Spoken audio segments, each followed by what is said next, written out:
Hello friends, welcome once again to ASOM for Online Maths. This video is proudly powered by YouLesson app. Alright, so we have this problem to solve. It looks strange but not as difficult as you think it will be. Now to solve this kind of equation, the best alternative or the best option we have is to divide every term by e to the power of x, since e to the power of x is a common term here.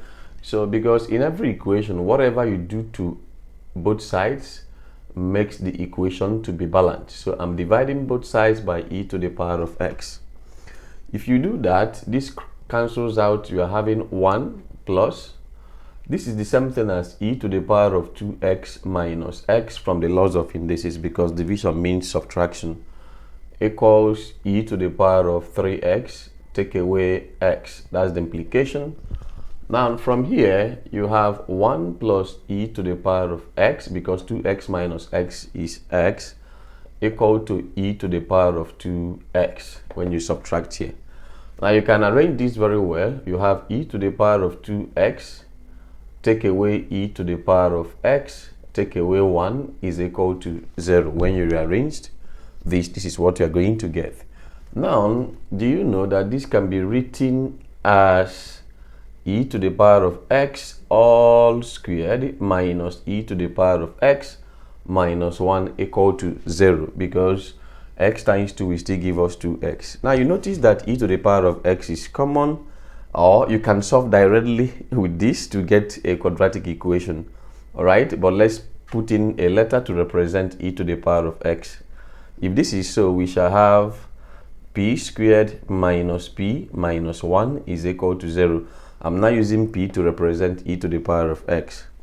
At this stage, you cannot solve this by factorization. You can use the quadratic formula, where you have that p is equal to minus b plus or minus square root of b squared minus 4ac all over 2a. From here, a is 1, coefficient here is 1, coefficient of b is minus 1, and c is also minus 1 when you compare the coefficients. So a is 1, b is minus 1, c is also minus 1. You plug it in this equation. You have that p is equal to, see your b, minus minus is now plus, or minus square root of b again is minus 1 all squared minus 4 times a. Our a is 1, while our c is minus 1. Everything all over 2a, which is 2 times 1. From this, you have that p is equal to 1 plus or minus square root of minus 1 squared is 1, minus 4 times 1 times minus 1 is plus 4, all over 2 times 1 will give us 2.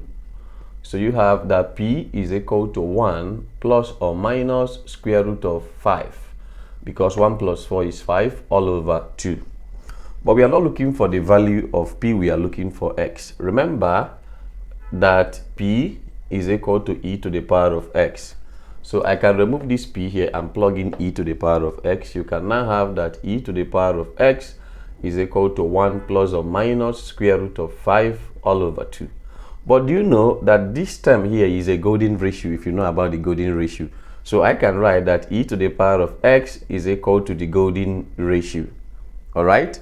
Now, if you can take the logarithm of both sides, you have log e to the power of x is equal to, or the ln of both sides, that is something, is equal to the ln of the golden ratio.